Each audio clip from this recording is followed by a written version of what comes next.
والصلاة والسلام على سید الانبیاء والمرسلین اما بعد فاعوذ باللہ من الشیطان الرجیم بسم اللہ الرحمن الرحیم۔ الحمدللہ الہادی پروگرام میں حضرت یوسف علیہ السلام کا واقعہ اب اس مقام تک پہنچ گیا ہے کہ آپ کے بھائی، آپ کے سگے بھائی بنیامین کو بھی لے کر ساتھ آئے اور غلہ وغیرہ حاصل کیا۔ یوسف علیہ السلام نے اپنے بھائی کو چپکے سے بتا دیا تھا کہ میں یوسف ہوں اور میں زندہ ہوں، لیکن تم اپنے 10 بھائیوں کا بھی نہ بتانا۔ اور یوسف علیہ السلام نے بنیامین سے یہ طے کر لیا سرگوشیوں میں کہ میں کسی طریقے سے تمہیں اپنے پاس روکوں گا، اور اس کا طریقہ اگر تم اجازت دو تو میں کوئی نہ کوئی حیلہ اختیار کر لوں۔ انہوں نے اجازت دے دی، اور یوسف علیہ السلام نے طریقہ یہی اختیار کیا کہ جو غلہ ناپنے کا بادشاہ کا ایک پیالہ تھا جس میں ہیرے جواہرات جڑے ہوئے تھے، سونے چاندی کا کام تھا، وہ اپنے بنیامین بھائی کے سامان میں چھپا دیا۔ جب یہ باہر نکل گئے، شہر سے باہر چلے گئے، تو اس پیالے کی ڈھونڈ تلاش شروع ہوئی، تو قافلے کی طرف ذہن گیا، ان کو پکڑ کر محل میں لایا گیا۔ یوسف علیہ السلام کے مصر میں قاعدہ قانون یہ تھا کہ چور اگر پکڑا جائے، چوری ثابت ہو جائے تو اس کو مارا پیٹا جاتا تھا، سزا دی جاتی تھی، اور اس سے 2 گنا مال وصول کیا جاتا تھا، لیکن روک نہیں سکتے تھے اس کو۔ اور یعقوب علیہ السلام جس شریعت کی ترویج فرما رہے تھے، اس کی تعلیم فرما رہے تھے، اس میں یہ قاعدہ قانون تھا کہ جو چوری کرے گا وہ غلام بنا لیا جائے گا، یعنی پکڑا جائے تو جس کی چوری کی ہے وہ اس کو غلام بنائے گا۔ یوسف علیہ السلام کو اللہ تعالیٰ نے یہ تدبیر الہام فرمائی کہ پہلے تو سامان اس پہ رکھوایا، اپنے بھائی کے سامان میں پیالہ رکھوا دیا، اور پھر آپ نے اپنا قانون بیان نہیں کیا کہ بھئی دیکھو اب یاد رکھنا ہمارا قاعدہ قانون یہ جس سے نکلے گا ماریں گے پیٹیں گے ڈبل مال لیں گے، نہیں، بلکہ آپ نے بھائیوں سے کہا تم بتاؤ اس کے بدلہ کیا ہونا چاہیے۔ انہوں نے کہا جی ہمارے ہاں تو یہی ہے کہ جو پکڑا جاتا ہے اسے غلام بنا لیا جاتا ہے۔ آپ نے کہا ٹھیک ہے۔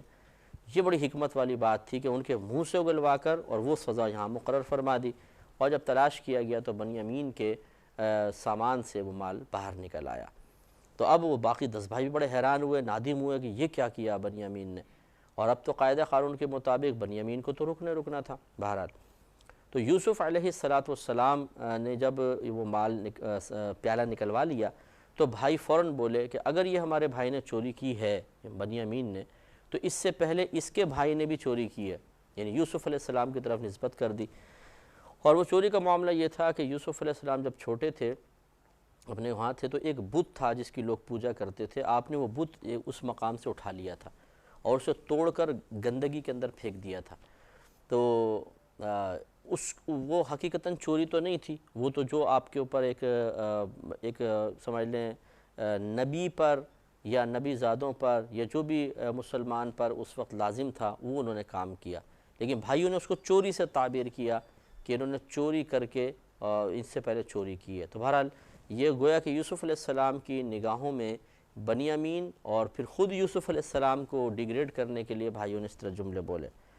فَأَصَرَّهَا يُوسُفُ فِي نَفْسِهِ، تو یوسف نے یہ بات اپنے دل میں رکھ لی، وَلَمْ يُبْدِهَا لَهُمْ، اور ان پر ظاہر نہ کی، یعنی اس بات کو اپنے دل میں محفوظ رکھ لیا کہ انہوں نے چوری کی نسبت میری طرف کی ہے لیکن ان کے اوپر ظاہر نہ کیا۔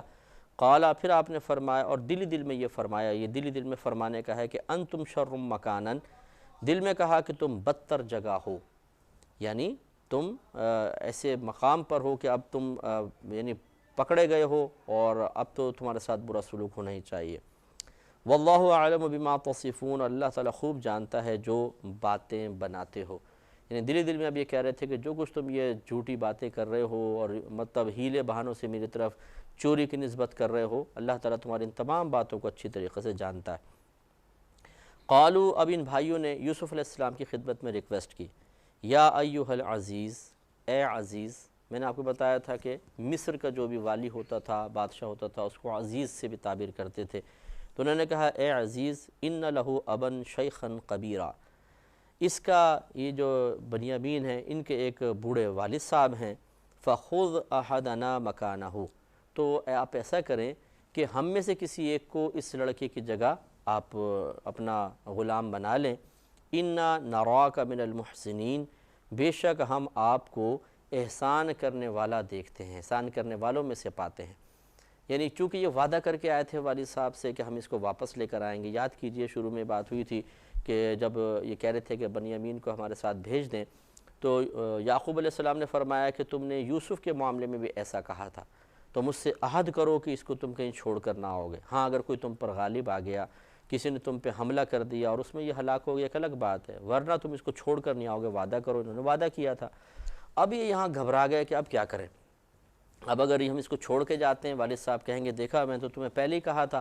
اور تم نے یوسف کے ساتھ بھی ایسا معاملہ کیا, رب بھی, تو پھر ہماری بالکل عزت ختم ہو جائے گی. تو اب انہوں نے آپس میں جب یہ معاملہ کیا تو یوسف علیہ السلام کی خدمت میں ریکویسٹ پیش کر دی. تو انہوں نے کہا کہ فَخُذْ أَحَدَنَا مَكَانَهُ, کہ آپ ہم میں سے کسی ایک کو ان کی جگہ رکھ لیجئے. إِنَّا نَرَاكَ مِنَ الْمُحْسِنِينَ, بے شک ہم آپ کو احسان کرنے والوں میں سے پاتے ہیں. قال, حضرت یوسف علیہ السلام نے فرمایا, معاذ اللہ, اللہ کی پناہ, ان نأخذ الا من وجدنا متاعنا عنده, کہ خدا کی پناہ ہے کہ ہم اس شخص کو ہم لے لیں, ہم اسی کو لیں گے, خدا کی پناہ ہم اسی کو لیں گے کہ جس سے ہمارا سامان برآمد ہوا ہے. ایسا کیسے ہو سکتا ہے کہ ہم تمہیں لے لیں, غلط آدمی کو, یعنی دوسرے آدمی کو چوری یہ کریں اور ہم دوسرے کو روک لیں. چنانچہ فرمایا کہ اِنَّا اِذَا ظَالِمُونَ, بے شک اس وقت تو ہم ظلم کرنے والوں میں سے ہو جائیں گے. یعنی اگر ہم اس کو نہ پکڑیں اور دوسرے کو اس کی جگہ لے لیں تو یہ تو ظلم شدید ہوگا اور ہم ایسا نہیں کر سکتے. فَلَمَّا اسْتَيْأَسُوا مِنْهُ, پھر جب وہ تمام بھائی ان سے نا امید ہو گئے, خَلَصُوا نَجِيًّا, تو یہ ایک طرف ہو گئے سرگوشی کرتے ہوئے, یعنی آپس میں مشاورہ شروع کر دی, بھائی کیا کریں کیا نہیں, اب کس طرح جا کے والد صاحب کو کہیں گے اور کیا معاملہ ہوگا. قال کبیرہم, تو ان بھائیوں میں سے جو سب سے بڑا تھا, ان میں سے بڑا تھا, اس نے کہا, الم تعلموا, کیا تمہیں خبر نہیں ہے, ان اباکم قد اخذ علیکم موثقا من اللہ, کہ تمہارے والد نے تم سے اللہ تبارک و تعالی کا ایک پختہ وعدہ لیا تھا, یعنی خدا حلفیہ بیان تم سے لیا تھا. ومن قبل ما فرطتم فی یوسف, اور اس سے پہلے یوسف علیہ السلام کے حق میں بھی تم نے کیسی کوتاہیاں کی تھی, تمہیں معلوم ہے نا کہ کیا تم نے کیا تھا. فلن ابرح الارض, تو میں تو یہاں سے نہ ٹلوں گا, حتی یأذن لی ابی, یہاں تک کہ میرے والد صاحب مجھے اجازت دیں, اور یحکم اللہ لی, یا اللہ تعالیٰ مجھے حکم ارشاد فرمائے کہ بھئی اس سے پہلے تو میں نہیں جاؤں گا, میں والد صاحب کے پاس جا کے کیا منہ دکھاؤں گا, بڑی شرمندگی ہوگی. وَهُوَ خَيْرُ الْحَاكِمِينَ, اور اللہ تبارک و تعالیٰ کا حکم سب سے بہتر ہے. پھر اس بھائی نے کہا کہ ارجعوا الی ابیکم, تم اپنے والد صاحب کے پاس لوٹ جاؤ. فقولوا, پھر عرض کرو, یا ابانا ان ابنک سرقہ, کہ اے ہمارے والد بے شک آپ کے بیٹے نے یعنی بنیامین نے چوری کی ہے. وما شہیدنا الا بما علمنا, اور ہم بس اتنی ہی بات کے گواہ ہیں جتنا ہمیں معلوم ہوا. وما کننا للغیب حافظین, اور ہم غیب کے نگہبان نہیں ہیں. یعنی ان کے کہنے کا مطلب یہ تھا کہ اب جا کے والد صاحب کو بتاؤ کہ جتنا بھی ہمارے سامنے آیا اس سے تو یہی ثابت ہو رہا ہے کہ یہ چوری کرنے والے ہیں, لیکن اصل معاملہ کیا ہے,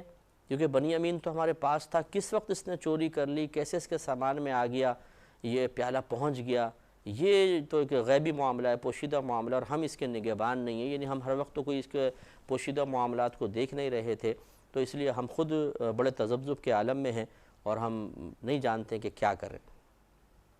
وَاسْأَلِ الْقَرْيَةَ الَّتِي كُنَّا فِيهَا, اور اس بستی سے پوچھ دیکھیے جس میں ہم تھے. وَالْعِيرَ الَّتِي أَقْبَلْنَا فِيهَا, اور اس قافلے سے جس میں ہم آئے.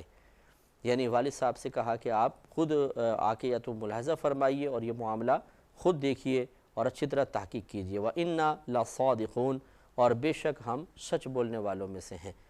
تاکہ والد صاحب یہ نہ کہیں کہ تم نے کوتاہی کی ہے اور ایسا معاملہ ہوا ہے, یا تم نے بنیامین پہ چوری کا الزام لگا کے اسے پھنسوا دیا ہے. آپ خود اچھی طریقے سے اس کی تحقیق کر لیں. قال بل سولت لکم انفسکم امرا, انہوں نے کہا کہ تمہارے نفس نے تمہیں کچھ ہیلا سکھا دیا ہے. فصبر جمیل, تو اچھا صبر ہے. عسى اللہ ان یأتینی بہم جمیعا, قریب ہے کہ اللہ تعالیٰ ان سب کو مجھ سے لا ملائے. گویا کہ یوسف علیہ السلام نے ان کو یہ فرمایا کہ اب یہ دل میں جو ارادے کر رہے ہیں کہ کسی طریقے سے ہم بچ جائیں اور یہ معاملہ ہمارے اوپر نہ آئے, تو یوسف علیہ السلام نے دل ہی دل میں سوچا کہ اب اللہ تبارک و تعالیٰ کے کرم پر موقوف ہے، اور مجھے لگتا ہے ایسا ہی ہے کہ عنقریب اللہ تعالیٰ ہم سب کو اب ملا دے گا۔ انہ هو العلیم الحکیم، بے شک وہی علم و حکمت والا ہے۔ وَتَوَلَّى عَنْهُمْ، اور آپ نے ان سے منہ پھیرا۔ وَقَالَ يَا أَسَفَ عَلَى يُوسُفَ، یعنی جب یہ بھائی پہنچ گئے حضرت یعقوب علیہ السلام کے پاس، سارا معاملہ ذکر کیا، تو وَتَوَلَّى عَنْهُمْ، تو آپ نے ان سے منہ پھیر لیا، یعنی افسوس کا شدید اظہار کیا۔ وقال، اور آپ نے فرمایا، یا اسفا علی یوسف، ہائے افسوس یوسف کی جدائی پر۔ یعنی یعقوب علیہ السلام دیکھیں نا، ایک تو بھائی اپنے یوسف کی جدائی پہ غمگین تھے، پھر یہ بنیامین کا معاملہ اور زیادہ غمگین ہو گئے۔ وَابْيَضَّتْ عَيْنَاهُ مِنَ الْحُزْنِ فَهُوَ قَضِيمٌ، اور اس کی آنکھیں غم سے سفید ہو گئیں اور وہ غصے میں مبتلا تھے۔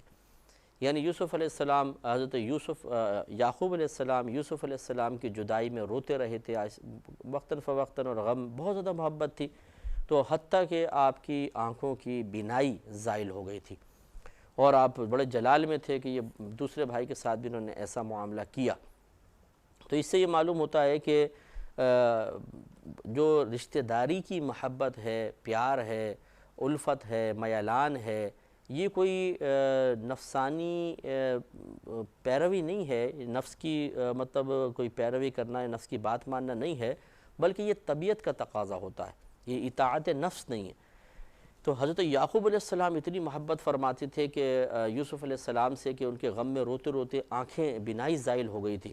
تو آج بھی اگر کوئی کسی رشتہ دار کے لیے جیسے فوت ہو جاتے ہیں، وہ غم محسوس کرتا ہے اور فطری لحاظ سے وہ بہت زیادہ مضطرب رہتا ہے، اور یا پھر وہ رو رو کے اس کی حالت خراب ہو جاتی ہے، تو بعض اوقات ہم کہتے ہیں کہ یار یہ بہت زیادہ اسٹرانگ فیلنگز ہیں اس کی، اور ایسا نہیں ہونا چاہیے، بہت زیادہ ہی مطلب روتے ہیں، اور اتنا زیادہ بھی فکر نہیں ہونی چاہیے۔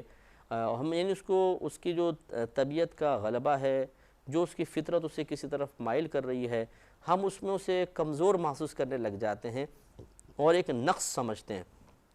یہ نقص نہیں ہے، یہ کوتاہی نہیں ہے، یہ الگ بات ہے کہ بالکل ہمیں اپنے اوپر کنٹرول کرنے کی ضرورت ہے۔ جیسے کہا جاتا ہے کہ جی مرنے والے کے ساتھ مرا نہیں جاتا ہے، یہ تو بالکل ٹھیک ہے، لیکن بہرحال غم کا محسوس ہونا، اس میں شدت کا محسوس ہونا، اور اس غم کا ایک عرصہ دراز تک رہنا،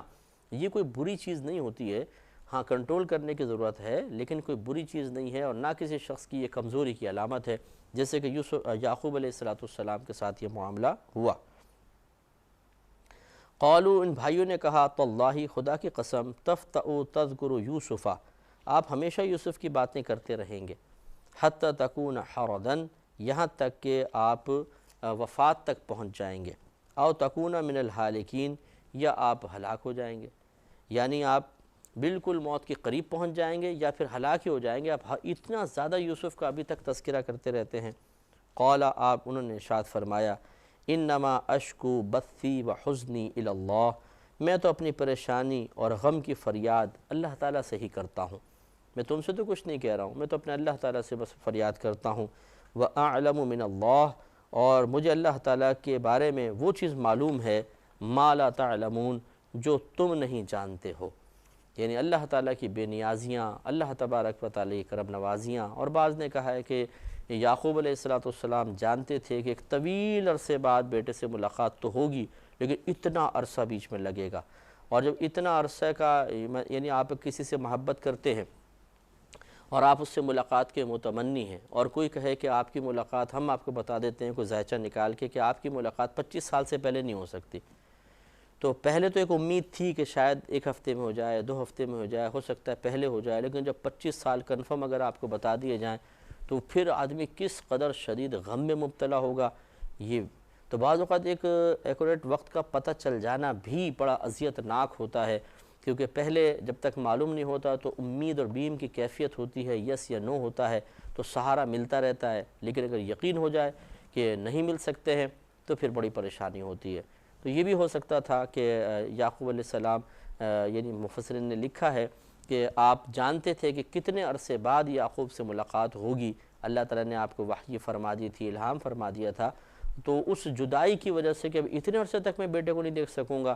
آپ بہت زیادہ غمگین رہے اور افسوس کا اظہار فرماتے رہے۔ یا بنی اذھبوا، اے میرے بیٹے جاؤ، فتحسسوا من یوسف و اخیہ، اور جاؤ یوسف اور اس کے بھائی کا سراغ لگاؤ۔ دیکھیں اب آپ کو معلوم تھا کہ یوسف زندہ ضرور ہے، یوسف اور اس کے بھائی کا سراغ لگاؤ۔ وَلَا تَيْأَسُوا مِن رُوحِ اللَّهِ، اور اللہ تعالیٰ کی رحمت سے مایوس نہ ہو۔ لفظی ترجمہ تو یہ ہے، اور نہ مایوس ہو تم اللہ کی روح سے۔ اب روح من روح اللہ، روح اللہ، روح سے مایوس نہ ہو، تو روح معنی ہوتا ہے اللہ کی رحمت پہ بھی اس کا اطلاق ہوتا ہے، اللہ کی رحمت سے مایوس نہ ہو۔ اِنَّهُ لَا يَيْأَسُ مِن رَوْحِ اللَّهِ إِلَّا الْقَوْمُ الْكَافِرُونَ، اور اللہ تعالیٰ کی رحمت سے نا امید نہیں ہوتے مگر کافر لوگ۔ یعنی کافر قوم، جو ناشکری قوم ہیں، اللہ کا انکار کرنے والے ہیں، وہی اللہ تعالیٰ کی رحمت سے مایوس ہوتے ہیں، اور جو مومن ہیں وہ کبھی اللہ کی رحمت سے مایوس نہیں ہوا کرتے۔ تو اب اس سے معلوم ہوا کہ ہر مایوسی کفر نہیں ہوتی ہے، جیسے بعض لوگ کہتے ہیں کہ جی مایوسی کفر ہے، مطلقاً بول دیتے ہیں، تو یہ ایسا نہیں ہے، بلکہ اللہ کی رحمت سے مایوس ہو جانا کفر ہے۔ یہ ہوتا ہے، کفر ہو سکتا ہے کہ بالکل مایوس ہو جائے کہ اللہ تو رحمت فرمائے گا ہی نہیں، تو یہ کفر میں جا سکتا ہے۔ ورنہ بعض اوقات تو ہم کسی سے کچھ مانگتے ہیں، وہ نہیں دیتا، مجھ سے مایوس ہو جاتے ہیں، تو مایوسی تو یہ بھی ہے۔ تو کیا ہر مایوسی اگر کفر ہے تو یہ بھی کفر ہوگی؟ ایسا نہیں ہے۔ ورنہ تو بہت سی چیزوں سے ہم مایوس ہو جاتے ہیں، کوئی گورنمنٹ سے مایوس ہو جاتا ہے، گورنمنٹ عوام سے مایوس ہو جاتی ہے، ہم اپنے افسر سے مایوس ہو جاتے ہیں، کوئی شوہر بیوی سے کے راضی ہونے سے مایوس ہو جاتا ہے، اور بیوی اپنے شوہر کے درست انسان بن جانے سے مایوس ہو جاتی ہے۔ ہر مایوسی کفر نہیں ہوتی ہے۔ اب جب یہ انہوں نے کہا کہ یعقوب علیہ السلام نے فرمایا کہ جاؤ یوسف علیہ السلام اور اس کے بھائی کا سراغ لگا کر لاؤ، اور میں بہت بے چین ہوں، تو یہ چلے گئے اور حضرت یوسف علیہ السلام کے پاس پہنچ گئے۔ فَلَمَّا دَخَلُوا عَلَيْهِ، پھر جب وہ یوسف کے پاس پہنچ گئے، قالوا، انہوں نے کہا، یا ایھا العزیز، اے عزیز، مسنا وَأَهْلَنَا الضُّرُّ، کہ ہمیں اور ہمارے گھر والوں کو بہت مصیبت پہنچی ہے، بہت ہم پریشان ہیں۔ وَجِئْنَا بِبِضَاعَةٍ مُزْجَاةٍ، اور ہم بے قدر پونجی لے کر آئے ہیں، تھوڑا بہت ہمارے پاس مال متاع ہم یہ لے کر آئے ہیں۔ فَأَوْفِ لَنَا الْكَيْلَ، تو آپ ہمیں پورا ناپ دیجئے، وَتَصَدَّقْ عَلَيْنَا، اور ہم پر خیرات کیجئے، إِنَّ اللَّهَ يَجْزِي الْمُتَصَدِّقِينَ، بے شک اللہ تعالیٰ خیرات کرنے والوں کو صلہ دیتا ہے۔ تو اس پہ تھوڑا سا توجہ کریں کہ دیکھیے اب بس یہ لاسٹ اسٹیج آئے گا۔ آپ کو شروع میں یاد ہوگا کہ حضرت یوسف علیہ السلام کے بارے میں اللہ تعالیٰ نے بیان فرمایا تھا کہ آپ اپنے والد صاحب کے پاس آئے اور آپ نے آ کر عرض کی تھی کہ یا اے والد صاحب، میں نے خواب دیکھا ہے کہ کچھ ستارے ہیں، 11 ستارے ہیں جو میرے سامنے سجدہ ریز ہو رہے ہیں، اس طرح شمس اور قمر کو میں نے دیکھا ہے کہ وہ مجھے سجدہ کر رہے ہیں۔ تو والد صاحب نے منع کیا تھا کہ یہ خواب اپنے بھائیوں کو نہ بتانا، ورنہ وہ مزید حسد میں مبتلا ہوں گے۔ تو یہ اس خواب کی اب تعبیر کا وقت آنے والا تھا کہ یہ واپس آئے اور پھر غلے کی فریاد کی، اور بھائی کی تلاش بھی کے لیے بھی آئے تھے، اور اپنے گھر والوں کے مسائل بھی بیان کیے، اور اب جو وقت تھا وہ اسی خواب کی تعبیر کا وقت تھا۔ انشاءاللہ اس قلیل میں وقت میں اس کو بیان نہیں کر سکیں گے، نیکسٹ پروگرام میں انشاءاللہ یہ چیز بیان کی جائے گی، اور اس وقت پھر اللہ تعالیٰ کی قدرت عظیمہ کا مزید یقین حاصل کریں گے۔ اللہ تعالیٰ عمل کی توفیق عطا فرمائے، یاد رکھنے کی توفیق عطا